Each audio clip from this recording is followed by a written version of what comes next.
Hello students, myself Rahul Mishra, and today we will discuss the types of catalyst, and this is part 2. Part 2, types of catalyst. So listen, we have discussed earlier the classification or types of catalyst, part 1. So listen, we have discussed the classification of catalyst on the basis of physical state of catalyst and reactant. Now today we will discuss the classification or types of catalyst on the basis of mechanism of catalyst. So on the basis of mechanism of catalyst, catalyst is of 4 type. Catalyst is of 4 type. First one is positive catalyst, second one is negative catalyst, third one is auto catalyst, and fourth one is induced catalyst. So listen. So first we will discuss positive catalyst. So what is positive catalyst? So listen, those catalyst which increases the rate of reaction.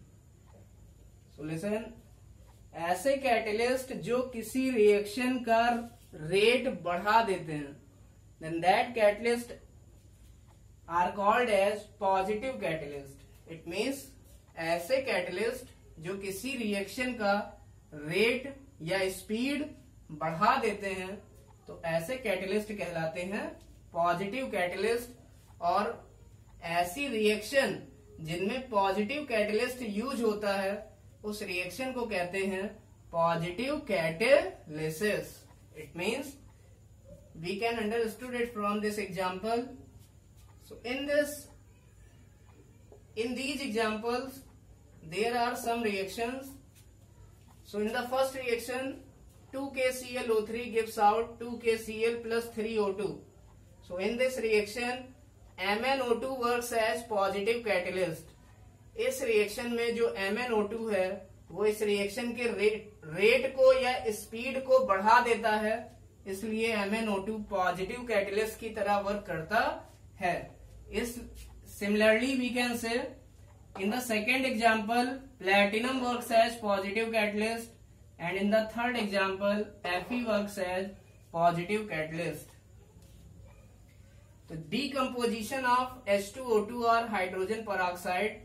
In this reaction, platinum works as positive catalyst, and in the Haber process of ammonia, iron works as positive catalyst, and these reactions are called as positive catalysis. Now, we will talk about negative catalyst. So listen, negative catalyst is also called as catalyst inhibitor. Inhibitor means रोक देना. रोक देना means inhibit कर देना. It means those catalyst which decreases or inhibit, which decreases or inhibit the rate of reaction. It means ऐसे catalyst जो किसी reaction के रेट को या तो कम कर दे, या ऐसे कैटलिस्ट जो किसी रिएक्शन की स्पीड को घटा दे, या फिर उस रिएक्शन को रोक दे. इनहिबिट मीन्स रोक देना. Then that catalyst are called as negative catalyst. तो उन कैटलिस्ट को कहते हैं negative catalyst. And the reaction in which negative catalyst is used, and the reaction in which negative catalyst is used, then that reaction are called as negative catalysis. Then that reaction are called as negative catalysis. It means ऐसे catalyst जो कि किसी reaction के rate को या speed को घटा देते हैं, या स्पीड को बहुत कम कर देते हैं, तो ऐसे कैटलिस्ट बोले जाते हैं नेगेटिव कैटलिस्ट। इनको कैटलिस्ट इनहिबिटर भी कहा जाता है। इनहिबिट कर देना मीन्स कम कर देना या रोक देना। So listen, there are some examples of negative catalysis. So first one is decomposition of H2O2। तो H2O2 का डीकम्पोजिशन, इसकी स्पीड या इस रिएक्शन की स्पीड या H2O2 का डीकम्पोजिशन घट जाता है किसकी प्रेजेंस में? H3PO4 की प्रेजेंस में। फास्फोरिक एसिड की प्रेजेंस में H2O2 का डीकम्पोजिशन घट जाता है, इसलिए H3PO4 नेगेटिव कैटलिस्ट का वर्क करता है। Similarly this is sodium sulphide Na2SO3। sodium sulfide, when it reacts with oxygen, then it will form sodium sulfate. It means sodium sulphide oxygen से रिएक्ट करके सोडियम सल्फेट बनाता है। और अगर ये रिएक्शन ग्लिसरॉल के प्रेजेंस में होती है तो ये रिएक्शन बहुत ही स्लो होती है या इसकी स्पीड बहुत ही कम हो जाती है, इसलिए जो ग्लिसरॉल है वो इस रिएक्शन के लिए, इस पर्टिकुलर रिएक्शन के लिए नेगेटिव कैटलिस्ट का वर्क करता है। So listen, on the basis of mechanism of catalyst, तो सो लिसन, कैटलिस्ट की मैकेनिज्म या क्रिया विधि के आधार पर या कैटलिस्ट की क्रिया विधि या मैकेनिज्म क्या है? किसी रिएक्शन के रेट को बढ़ाना या घटाना। तो इसके आधार पर या कैटलिस्ट की मैकेनिज्म के आधार पर हम कह सकते हैं कैटलिस्ट 4 टाइप का होता है। First one is positive catalyst, second one is negative catalyst, third one is auto catalyst and fourth one is induced catalyst. So note down it.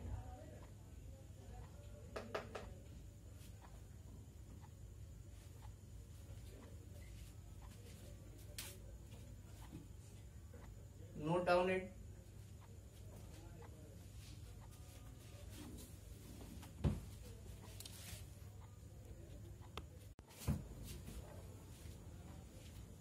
Now third type of catalyst is auto catalyst. So what is auto catalyst? So the reaction in which one of the product acts as catalyst. It means ऐसी reaction जिसमें जो product बनता है वो खुद catalyst का काम करता है, then that product obtained is called as auto catalyst. It means the reaction in which one of the product obtained itself works as catalyst, then that product is called as auto catalyst and that reaction is called as autocatalysis. So listen, for example, hydrolysis of ester. So listen, in the hydrolysis of ester, this is ester. When it is hydrolyzed means when it reacts with water. So we all know that ester and water when reacts with each other, then they will form acid and alcohol. Then they will form acid and alcohol. So which one is reactant? So reactants are ester and water and products are acid and alcohol. So this acid, which is product, this acid works as catalyst itself. It means जो product बना है इस reaction में वो खुद ही catalyst का काम करता है, खुद ही रिएक्शन के रेट को बढ़ाता है, तो इसलिए ये प्रोडक्ट कहलाता है auto catalyst. And that product, acid product, is called as auto catalyst. So second example is decomposition of arsine. Arsine the formula of arsine is AsH3. For example, phosphine, it is PH3. So arsine is AsH3.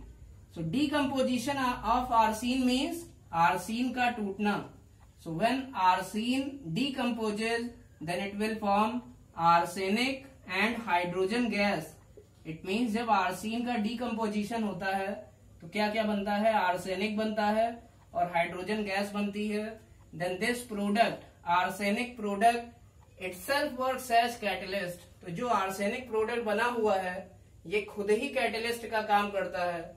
So this catalyst is called as autocatalyst and this reaction is called as autocatalysis. और ये जो reactions हैं इनको बोलते हैं autocatalysis. Now last type of catalyst which was classified on the basis of mechanism of catalyst. So last one is induced catalyst. So listen, what are induced catalysts? So when any particular chemical reaction catalyze other particular reaction, it means जब कोई एक particular reaction किसी दूसरी reaction को catalyse करती है या प्रेरित करती है या इंड्यूस करती है या मोटिवेट करती है कि वो रिएक्शन भी पॉसिबल हो जाए, then that particular reaction is called as induce catalyst. It means जब कोई एक पर्टिकुलर रिएक्शन किसी दूसरी पर्टिकुलर रिएक्शन के लिए कैटलिस्ट का काम करने लगे तो पहली पर्टिकुलर रिएक्शन कहलाती है induce catalyst. So listen, induce catalyst is simply understood by taking an example. Induced catalyst को एक सिंपल एग्जाम्पल लेकर भी समझा जा सकता है. So for example, when sodium sulfide is oxidized, it means जब सोडियम सल्फाइड को ऑक्सीडाइज किया जाता है, then sodium sulfate is obtained, तो सोडियम सल्फेट बनता है. But when sodium arsenide Na2ASO3, when sodium arsenide is oxidized, then there is no reaction. It means जब sodium sulphide को ऑक्सीडाइज करते हैं तो सोडियम सल्फेट बनता है और जब सोडियम आर्सेनाइड को ऑक्सीडाइज करते हैं तो कोई भी रिएक्शन नहीं होती है. लेकिन जब दोनों ही रिएक्शन को साथ में कराया जाता है, इसका मतलब जब सेकेंड रिएक्शन फर्स्ट रिएक्शन की प्रेजेंस में होती है या जब दोनों रिएक्शन को साथ में कराया जाता है, इसको हम इन दोनों रिएक्शन को अगर ऐड कर दें, then Na2SO3 plus Na2ASO3 plus half O2 and half O2 means O2. Then listen, जब दोनों रिएक्शन को साथ में कराया जाए या फिर जब सेकेंड रिएक्शन को पहली रिएक्शन की प्रेजेंस में कराया जाए, जो लास्ट रिएक्शन है वहां जो सेकेंड रिएक्शन थी उसको पहली रिएक्शन की प्रेजेंस में कराया जा रहा है. इसका मतलब यहाँ सोडियम आर्सेनाइड का ऑक्सीडेशन हो रहा है किसकी प्रेजेंस में? सोडियम सल्फाइड के ऑक्सीडेशन की प्रेजेंस में. तो सोडियम सल्फाइड ऑक्सीडाइज होके सोडियम सल्फेट बना देता है और सोडियम आर्सेनाइड भी ऑक्सीडाइज होके सोडियम आर्सेनेट बना देता है. इट मीन्स जो सेकेंड रिएक्शन अभी तक नहीं हो पा रही थी वो पहली रिएक्शन की प्रेजेंस में ये भी क्या होगी? पॉसिबल हो जाएगी और सोडियम आर्सेनाइड ऑक्सीडाइज होके सोडियम आर्सेनेट बना देगा. तो पहली रिएक्शन है वो दूसरी रिएक्शन के लिए कैटलिस्ट का काम कर रही है, क्योंकि पहली रिएक्शन दूसरी रिएक्शन जो कि नहीं पॉसिबल थी उस रिएक्शन के रेट को बढ़ा देती है, जिससे कि वो रिएक्शन भी पॉसिबल हो जाती है. और जो सोडियम आर्सेनाइड है वो सोडियम आर्सेनेट में भी चेंज हो जाता है, जैसा कि आप यहां से देख सकते हैं। This is sodium arsenide and it will changes और oxidised into sodium arsenate in the presence of oxidation of sodium sulphide. It means sodium arsenide का ऑक्सीडेशन सोडियम सल्फाइड के ऑक्सीडेशन की प्रेजेंस में हो जाता है। इसलिए जो पहली रिएक्शन है सोडियम सल्फाइड का ऑक्सीडेशन, ये दूसरी रिएक्शन के लिए कैटेलिस्ट का काम करती है। या दूसरी रिएक्शन को पहली रिएक्शन इंड्यूस करती है कि वो पॉसिबल हो जाए, या प्रेरित करती है कि वो पॉसिबल हो जाए।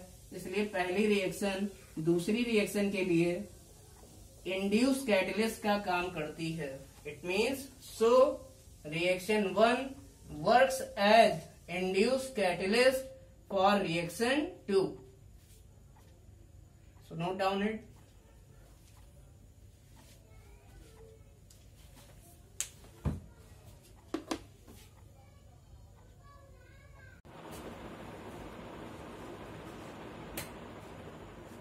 Now we will discuss catalyst promoter and catalyst poison. So first we will discuss catalyst promoter. So what are catalyst promoter? So catalyst promoter are the substances. Catalyst promoters ऐसे substance होते हैं which does not act as catalyst. It means catalyst promoter ऐसे substance होते हैं जो कि खुद से catalyst का work नहीं करते। Catalyst promoter are those substance which does not works itself acts as catalyst, but they increase the activity of catalyst. It means catalyst promoter ऐसे substance होते हैं जो कि खुद कैटेलिस्ट की तरह वर्क नहीं करते, बट कैटेलिस्ट की एक्टिविटी को बढ़ा देते हैं। Then that substance are called as catalyst promoter. So listen, we can understood catalyst promoter by taking an example. So this is the Haber process for the formation of ammonia gas. N2 plus 3H2 gives out 2NH3. In this reaction Fe acts as catalyst. इस reaction में iron catalyst का काम करता है, but in this reaction molybdenum, aluminium oxide and water, all these can work as catalyst promoter. इस reaction में जो molybdenum है या फिर Al2O3 या फिर वाटर, ये तीनों ही कैटेलिस्ट प्रमोटर की तरह वर्क कर सकते हैं। इट मीन्स ये सब्सटेंस आयरन कैटेलिस्ट की एक्टिविटी को बढ़ा देते हैं। Similarly second important reaction carbon monoxide when reacts with hydrogen gas, then it will form methyl alcohol. So this reaction occurs in the presence of zinc copper oxide. So zinc copper oxide works as catalyst, but Cr2O3 chromium oxide works as catalyst promoter. Now we will discuss what are catalyst poison, or they are also called as anti-catalyst. तो catalyst poison या anti-catalyst क्या होते हैं? So listen, those substance which does not works as catalyst, but they decrease the activity of catalyst. It means ऐसे substance जो खुद catalyst की तरह काम नहीं करते, लेकिन वो कैटेलिस्ट की एक्टिविटी को घटा देते हैं, कम कर देते हैं, तो ऐसे सब्सटेंस बोले जाते हैं कैटेलिस्ट पॉइजन या फिर anti catalyst. So listen, we can understood it by taking an example. This is the Haber process of ammonia, and in this reaction nitrogen and hydrogen reacts to form ammonia. So Fe acts as catalyst, but carbon monoxide and H2S gas works as catalyst poison. It means जो carbon monoxide है और H2S gas है वो iron की catalyst iron की activity को क्या कर देती है, घटा देती है। इसलिए ये दोनों ही CO और H2S कैटलिस्ट पॉइजन की तरह वर्क करते हैं। Note down it.